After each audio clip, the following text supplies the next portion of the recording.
Assalamualaikum warahmatullahi wabarakatuh. Waalaikumsalam warahmatullahi wabarakatuh. Perkenalkan, kami dari kelompok 4 Perspektif Global akan mempresentasikan tentang keanekaragaman penduduk di dunia. Disusun oleh Amanda Azahra Putri, Indriana Rahmasari, Fatina Zahkurnia, Pramudia Anta, sama Muhammad Rizaldi. Untuk selanjutnya akan dibacakan oleh Mbak Nanda. Baik, terima kasih Mas Bram. Keanekaragaman penduduk dunia. Tidak ada suatu bangsa pun yang statis dan homogen. Setiap bangsa berkembang karena adanya interaksi dengan bangsa lain. Dengan demikian, maka sistem nilai budaya dan nilai lainnya akan saling memengaruhi satu sama lain. Bidang-bidang IPS yang berkaitan dengan masalah globalisasi diantaranya ada bidang ekonomi, munculnya berbagai lembaga perekonomian antara bangsa yang menunjukkan bahwa suatu negara tidak dapat lagi sendirian dalam hidup dan membangun bangsanya. Kwang Seng Xiao Susanto 1997 mengemukakan model-model kerjasama ekonomi, diantaranya seperti yang pertama, zona perdagangan bebas, daerah di mana penurunan tarif dan berbagai hambatan diturunkan secara bersama supaya arus komoditas barang dan jasa dapat bergerak bebas. Yang kedua, persetujuan tarif, pembentukan sebuah sistem tarif yang sama dipakai untuk mengeliminasi kompetensi intraregional dan mendukung usaha kerjasama dalam menghadapi tantangan. Yang ketiga, pasar bersama. Selain arus bebas dari komoditas dan jasa, bahan baku produk, tenaga kerja, dan modal dapat ditransfer secara bebas. Yang keempat, aliansi ekonomi. Harmonisasi total di dalam kesejahteraan sosial, transportasi, moneter, dan kebijakan ekonomi nasional lainnya.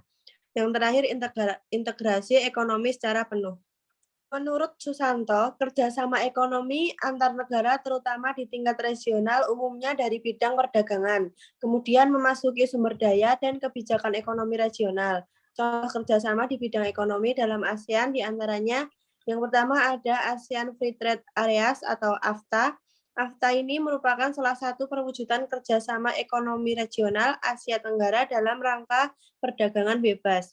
Untuk mempromosikan kerjasama ASEAN ini digunakan 3 alat, yaitu yang pertama, liberalisasi perdagangan yang telah dinegosiasikan untuk komoditi tertentu. Yang kedua, persetujuan industrial complementarity atau penambahan industri yang dinegosiasikan melalui inisiatif sektor swasta. Yang terakhir, kesepakatan bersama proyek-proyek industri.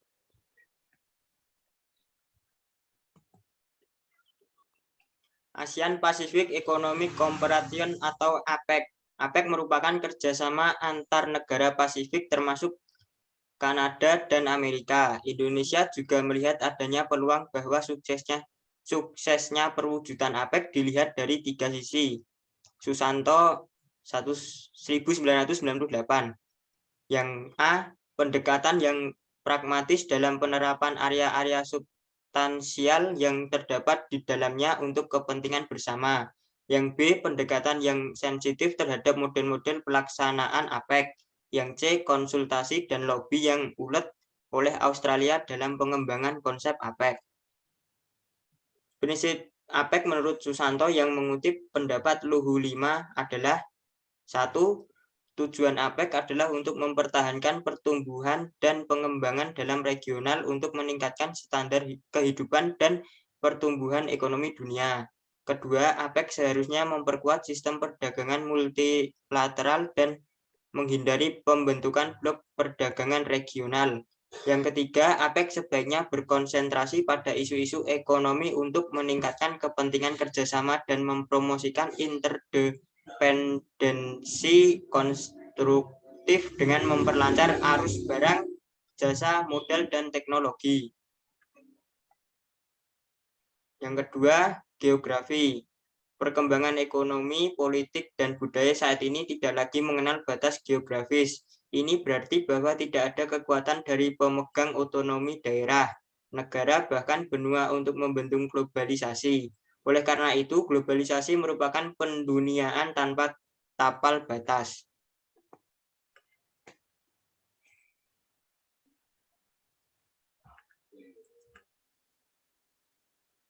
PPKN, Pendidikan Pancasila dan Kewarganegaraan.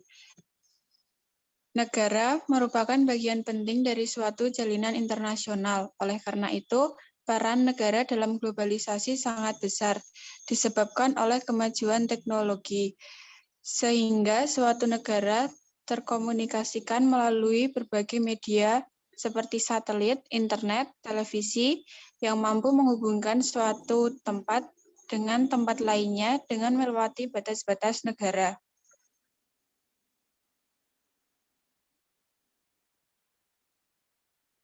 4. Sejarah dan budaya. Dalam kaitannya dengan budaya, globalisasi ini lebih dahsyat lagi pengaruhnya karena menyentuh semua orang dari semua lapisan secara langsung dalam kaitannya dengan globalisasi ini. Maka peran negara mengalami pergeseran yang semula memberikan perlindungan dan mengatur ke arah yang sifatnya membentuk sikap, kesadaran, dan wawasan.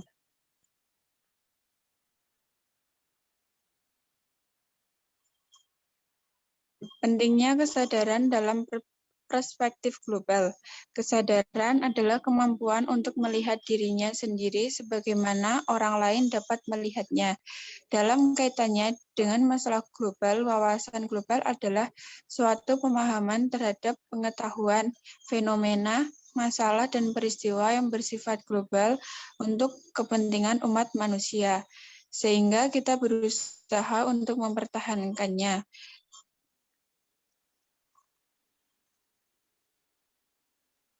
Dengan demikian, perspektif global adalah pengakuan dan cara pandang terhadap masalah-masalah global. Kunci pokok dari perspektif global adalah menghormati orang lain. Untuk mendukung kesadaran dan wawasan kita diperlukan adanya landasan seperti berikut. 1. Nasionalisme. Nasionalisme adalah cinta tanah air dengan prinsip baik buruk adalah negeriku. 2. Norma dan agama bangsa. Norma dan agama adalah pilar utama untuk menangkal pengaruh negatif seiring dengan gelombang globalisasi. 3. Nilai budaya bangsa. Bangsa kita memiliki nilai budaya yang luhur, yang dapat dijadikan pilar dan filter terhadap berbagai pengaruh yang negatif, serta sebagai pendukung bagi nilai dan pengaruh yang membawa dampak positif bagi kehidupan berbangsa dan bernegara.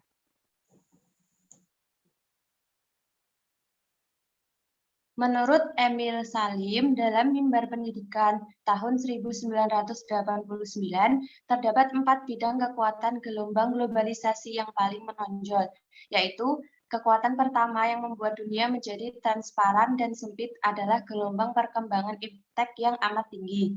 Kekuatan kedua adalah kekuatan ekonomi, masalah lingkungan hidup, dan yang terakhir, politik, merupakan kekuatan keempat yang dirasakan sebagai kekuatan global.